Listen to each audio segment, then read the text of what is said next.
ఈ వీడియోలో మనం 13th క్వశ్చన్ డిస్కస్ చేద్దాం. గ్రూప్ 2ది 2016లో కండక్ట్ చేసారు కదా పేపర్ 3లో. ఈ క్వశ్చన్లో ఏమంటుండంటే 5 year ప్లాన్స్ ఇచ్చి మ్యాథ్ ద ఫాలోయింగ్ ఇచ్చిండు. సో ఇప్పుడు మనం ఏం చేద్దామంటే ఈ 5 year ప్లాన్స్ని ఒకసారి ఇట్లా గోత్రు పోయి ఆన్సర్ సాల్వ్ చేయడానికి చూద్దాం, క్వశ్చన్ని సాల్వ్ చేయడానికి.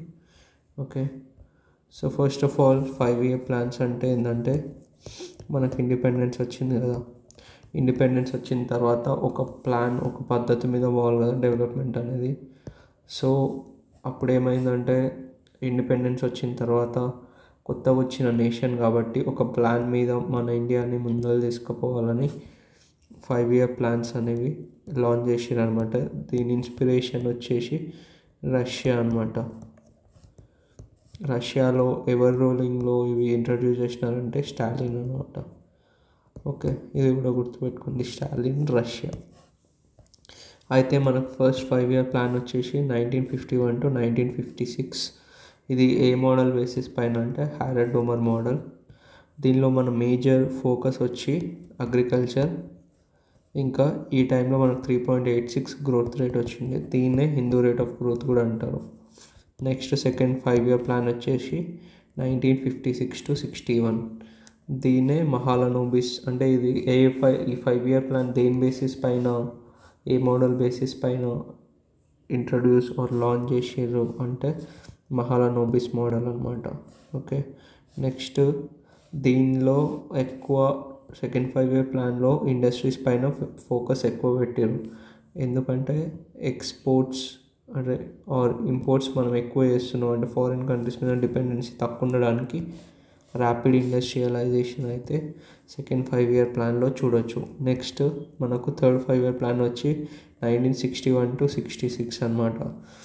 దీనిలో ఏంటంటే చాలా మటుకు మనకు డిస్ట్రప్షన్ జరిగింది, గ్రోత్ ఎక్కువ మట్టు చేయలేకపోయినాం. ఎందుకు చేయలేదంటే వార్స్ అనేవి వచ్చినాయి. ఇండో-పాక్ వార్ 1965, ఇంకా ఇండో చైనీస్ వార్ 1962లో.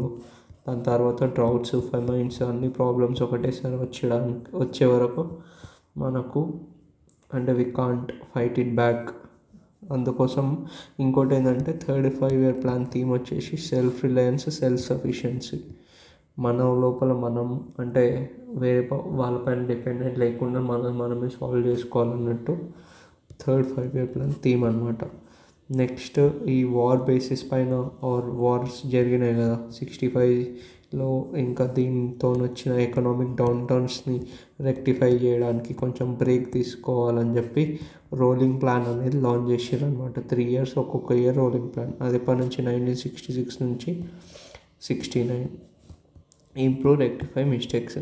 నెక్స్ట్ 69 తర్వాత మనకు మళ్ళీ 4th year ప్లాన్ వచ్చింది, ఫోర్త్ 5 year ప్లాన్స్. దానిలో ఏంటంటే మెయిన్ టార్గెట్ సస్టైనబుల్ గ్రోత్, ఇంకా సెల్ఫ్ సఫిషియన్సీ. సెల్ఫ్ సఫిషియన్సీ అంటే పక్కల మీద ఎక్కువ డిపెండ్ కాకుండా మనం చూసుకోవడం. ఇంకా పోయినసారి అంత ర్యాపిడ్గా చేసినందుకు పక్కల వాళ్ళు ఇంకా Chinese or Pakistan or security issues ఎక్కువ కాన్సన్ట్రేట్ చేయలేదు కదా. సో అన్నిటినీ ఏమంటారు గుర్తుపెట్టుకొని డెవలప్మెంట్ అనేది చేయాలనేది 4th 5 year ప్లాన్ అనమాట. నెక్స్ట్ ఇంకోటి 1961, 1966లో ఈ వార్ తర్వాత డిఫెన్స్ పైన ఇంకా కొంచెం కాన్సన్ట్రేషన్ అనేది మనది ఎక్కువైంది అనమాట. సో ఇట్లా ఇప్పుడు మళ్ళీ ఒకసారి first 5 plan 51 to 56, second 56 to 61, third 61 to 66. So ఈ 3 5 year ప్లాన్స్ ఏవైతే ఫస్ట్, సెకండ్, థర్డ్ ఉంటాయో అవన్నీ కంటిన్యూస్గా నడుస్తాయి 51 to 66. ఈ థర్డ్ 5 year ప్లాన్లో మనకి ఏమొస్తుంది, వార్స్ వస్తాయి. Indo-Pak war, Indo Chinese war, ఇంకా డ్రౌట్స్, అవి అన్నీ వచ్చేసిన తర్వాత నెక్స్ట్ 66 to 69 మనకు రోలింగ్ ప్లాన్స్ ఉంటాయి. ఓకే, ఎందుకు మిస్టేక్స్ రెక్టిఫై చేయడానికి. దాని తర్వాత మనకు ఫోర్త్ 5 year ప్లాన్ అయితే వస్తుంది. దీని మెయిన్ థీమ్ వచ్చేసి sustainable growth plus self sufficiency.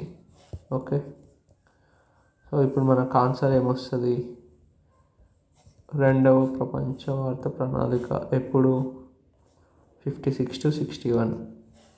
ఏ కరెక్ట్. అంటే దీనిలో ఎన్ని కరెక్ట్ అని అడిగింది, ఏవేవి కరెక్ట్ అని. మూడవది 61 to 66 కరెక్ట్.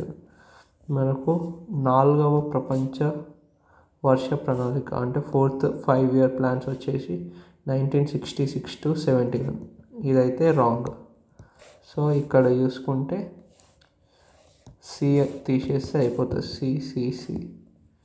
సి ఆన్సర్ వచ్చేసి బిసిడి. సారీ, సి క్యాన్సిల్ చేసి ఆన్సర్ వచ్చేసి DAB.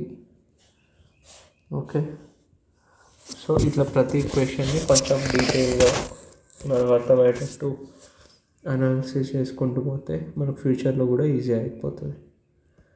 So that's it for the video.